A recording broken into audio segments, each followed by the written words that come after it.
Hey, I'm Steve. Welcome to the podcast today. And I'm sitting across from Kaleea, and it's great to be doing a podcast today. It and is. What are you thinking would be the topic we should talk about today? What's on your mind? Yeah, today I think we should talk about a little something called radical hospitality. Okay, radical hospitality. So what's the difference between hospitality and radical hospitality? Well, what's the difference between anything and something with radical in front of it? More aggressive? More aggressive, yeah, right. So just an aggressive form of hospitality, not in a way that makes people uncomfortable. Please don't do that. But just being a little more intentional about being hospitable with people. So don't be weird, like making people to come to your house for a barbecue. Don't force anyone to come to your home. That's kidnapping.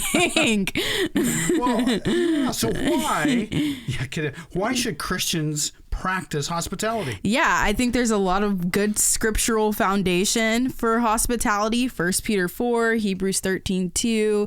And I think a part of loving people well is inviting them into your home and getting intimate with people. A lot of the time we keep people at a pretty surface level and we never break bread with them or invite them into our homes or invite them out. And so hospitality is a great way to start building relationship that goes beyond the surface. Yeah, that's great. So I just thought of this. Do you think, I'm really curious your opinion on this, is hospitality in decline because of social media? Like we feel like we're connecting digitally, therefore maybe I don't want to have people over. Or do you think that's impacted any of that? Or yeah, I think social media has probably impacted hospitality a lot because like you said, people feel like they know each other. People can talk on the internet as friends for years and never have broken bread together and have gotten a meal together. So I think social media allows a lot of room for connection, but then I also think it creates some illusion that our connections are deeper with people than they really are. So somebody said to me the other day that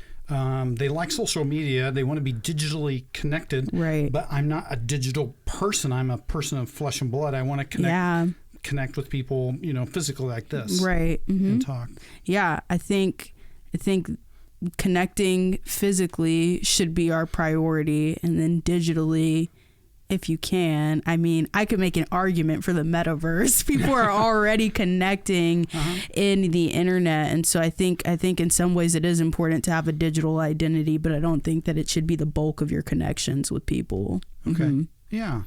So you and I were brainstorming a little bit earlier about examples of hospitality in the Bible. Yeah. What were some of those that we were talking about? Yeah, I said that Paul was hosted when he was writing his letters and visiting churches. People hosted him. Jesus was hosted by Mary and Martha and often reclined at different people's houses breaking bread. He never had a place to lay his own head, was constantly being hosted and taken care of by other people. And then we see the angels being hosted. Abraham hosts the angels, while Sarah's in the tent laughing and they're having a meal together. So I think there's a lot of different scriptures and stories where we see people using other people's homes and properties and having food together. Yeah, another example I thought it was in Acts chapter 2. The church gets started, right? And they have thousands of people get saved. Yeah. And then they have to care for each other, so they actually give up some of their material possessions and sell them. Yeah. And it sounds like they took people into their homes and they ate together daily. Right. So it sounds like a hospitality context and environment right there in the first century. Yeah. The first generation of Christians. Right. And it seems like hospitality must have been critically important because in one sense they're on the run for their lives. Persecution. Persecution. But also if I'm disconnected from my immediate family because I've chosen to follow Jesus and maybe just think back to the first century, my other family members are staunchly Jewish and they don't want to have anything to do with me. Yeah. And where's my family going to be? Yeah. I need people to practice hospitality with me. Right. Yeah. That's really good. I hadn't thought about that. Yeah. I think the first century church must have been awfully lonely with having to leave their families behind and being persecuted by Rome. And so gathering together wasn't just to eat and hang out, but it was to build family. Further than community, to actually build connection with people that was deep. Yeah. Yeah. It seems like that first century Lord's table, Lord's Supper, what we call communion. I mean, was a full-blown meal. Right. So that must have been kind of a hospitality environment of Yeah. some kind. Mm-hmm. What do you think it is about food that creates a hospitable environment for people? You know, I didn't tell you this, but I had a professor at Kansas State University who said eating together is the second most intimate thing people can do. And I forgot that because I kind of, why is that? Yeah. Maybe I don't want to eat with everyone then. And he goes, yeah, you open your mouth and put food in across from somebody else. Yeah. So that makes it, that's different than other activities that we do. Yeah. In a way. So, and I think there's some merit to that because when we eat together, it just draws us together. That's a good thing. Yeah. To eat together. So I don't know about the food. Like, hey, let's go out and have some popcorn. Right. Yeah. Yeah. Why not? Yeah. Yeah. So the other example in the Bible I thought of for hospitality is, I don't think the word hospitality is necessarily found in the Old Testament. We have lots of examples. You alluded to them. But another one is that the Jewish people were told, take care of the foreigner who comes in. Be hospitable because you used to be foreigners in a strange land too. So, So I think we, as Christians, we ought to keep that in mind. Yeah. What's the practical application of being hospitable to a foreigner, do you think? Yeah. If somebody moves here from Texas, that's a foreign place, then we'd be nice to them. Yeah, or whatever. Or wherever else. I was making a joke about Texas. Yeah. I used to live there. It's a very different place. Yeah. Or somebody comes from Mexico or they migrate here from Ukraine or whatever the case may be. We should be sensitive and practice hospitality. Yeah, absolutely. To people. Yeah. So why do you think hospitality, or how does it impact our lives? I think hospitality impacts our lives greatly. I think most of our growing or non-growing we do in our homes or around other people in their homes. When I went home for the pandemic, because school got shut down, I actually lived with my pastors, and I grew a lot in that time because I was spending so much time with people who are wiser than me, older than me, that could pour into me and feed me. So I not only had access to their homes, but their kitchens as well. But that's where we spend most of our time as human beings, in homes and eating. And so when you do that with other people, particularly believers, it impacts your growth exponentially. I mean, that's the same reason why if somebody doesn't go out, but they're at home, they're isolated, that creates a decline in their mental health because they spend so much time there in their bubble alone. And so if we can push people into another bubble with people and community and food, then I think you'll see growth in their spiritual and social lives. Yeah, I think this is so important when we're hospitable to, in the context of maybe somebody who is not a believer, and we're showing welcome and acceptance to somebody, that helps develop trust. And I think hospitality is a trust builder. I guess that's what I'm saying. Yeah, it is. Yeah, definitely. Yeah. So I have a small group that meets at my house on Thursday nights. And so I have a couple of rules. One is don't knock on the door, come in. Just walk in. Walk in, because we're family. Yeah. And then secondly, you know where the refrigerator is. You have a refrigerator That's rights. the big one, yeah. Right. So they know where the coffee cups are, the cream is, where the coffee filters are. Yeah. And just want to have that kind of environment that there's hospitality going on. Yeah, absolutely. I think community groups are a great way to do that. What do you think are some other ways that people can practice hospitality in their day-to-day? Oh, well, I think that's a great question. I think inviting people to your home can be a big deal. Yeah.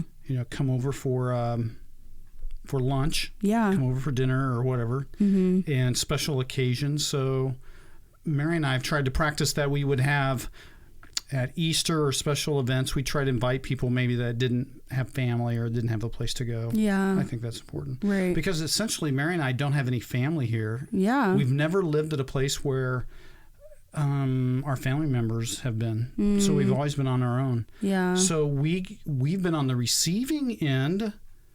I'm just thinking about this. We've been on the receiving end, a lot of people inviting us over at those special times. Yeah, that's awesome. Yeah. So I think that's one way that we just, deliberately invite people into our homes. Yeah. Just do it. Yeah, just do it. Yeah. So what would you say the person has, they have a tiny home or an apartment or, for whatever reason that's just not going to work out very well, then what would you say? Yeah, I'd say. How would you be hospitable then? I'd say if you're not comfortable inviting people to your place, then go out with people. I think hospitality is inviting people in and inviting people out. So go get lunch with someone, make lunch at your house, and then go have a picnic or go to a movie. I think hospitality really is just making intentional time to open up your life to another person so that they can do the same with you. I hadn't thought of that. Open my life up. Open your life up for another person so that they can open up with you. Okay. I think that's a great kind of description of hospitality. Yeah. Sharing is caring. Sharing is caring.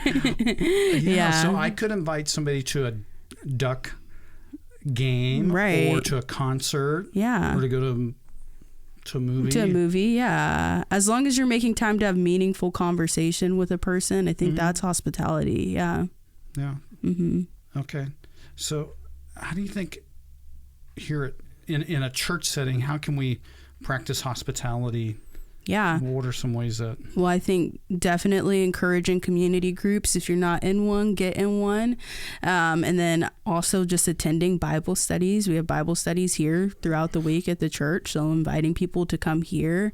I think serving free coffee, I think is even hospitable because people come in and they see something that's for them and open to them. So if you're not on the greeting team and you're interested in getting on it, contact me because we need people who offer a welcoming spirit to others, I think. Yeah. Hey, I think something is important to you, and it just kind of dawned on me that being welcoming is important to you. Greeting people well is important to you. Why is that? Absolutely.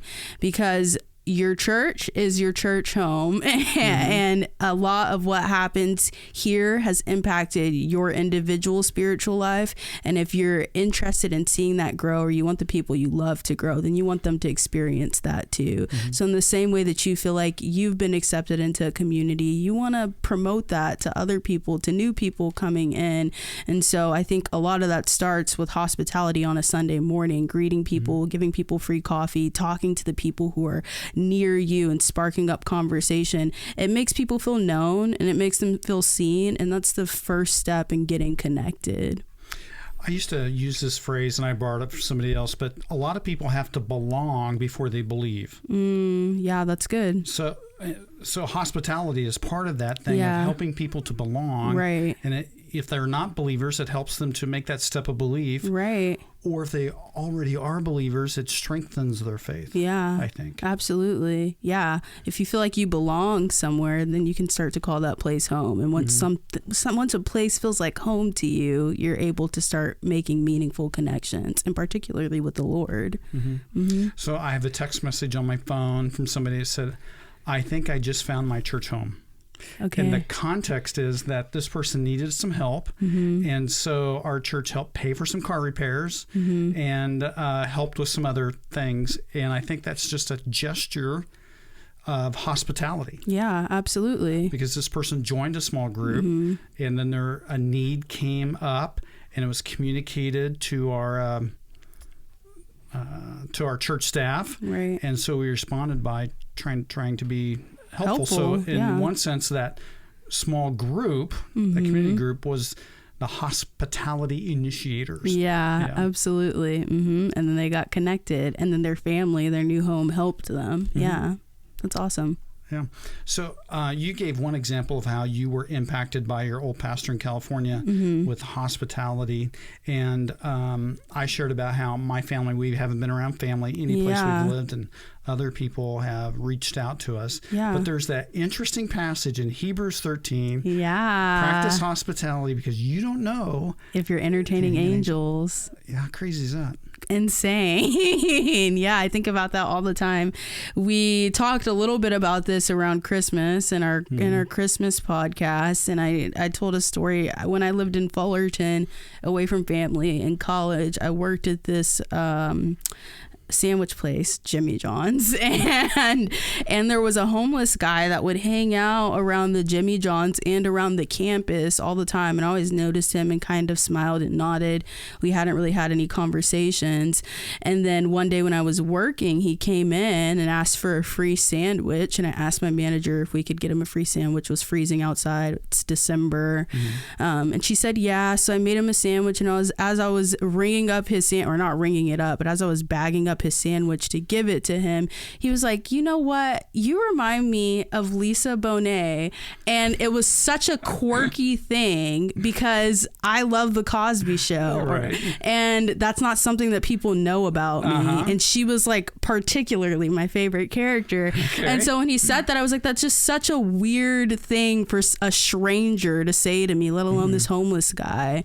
And after he left, I thought about that verse and was like, could I have been entertaining an angel? Like, the world may never know, but it's just interesting when we open ourselves up to people like that, the kind of conversations that we walk into. One thing I think about with that verse is that it's a test. And are you going to pass the test or fail the test? Are you going to be rude to an angel? So did God send an angel to test me to see if I'm going to practice hospitality? Yeah. That's a scary thought to me. It is kind of scary, So if I have the opportunity and I turn it down, then I flunk the test. Yeah, potentially. And God's going to know, because maybe, hey, there was this angel and you didn't help her. Yeah. You didn't invite her in or something. Yeah, you didn't give her a free sandwich. I didn't get a free sandwich. Right. You're going to be rewarded. Yeah, hopefully so. Yeah. So it seems to me that a church could put together a hospitality strategy, but in the end, people have to take initiative. Absolutely. Right. To be hospitable. And next, if you make the other person feel like they're a project in that, then that's kind of a no-win. That's not what we want. That's not what we're talking about. No.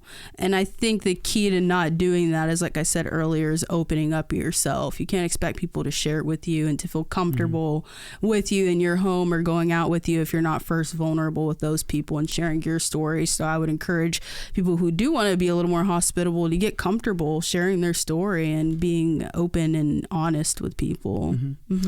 Yeah, so I think one of the real practical ways, that's super simple in my mind.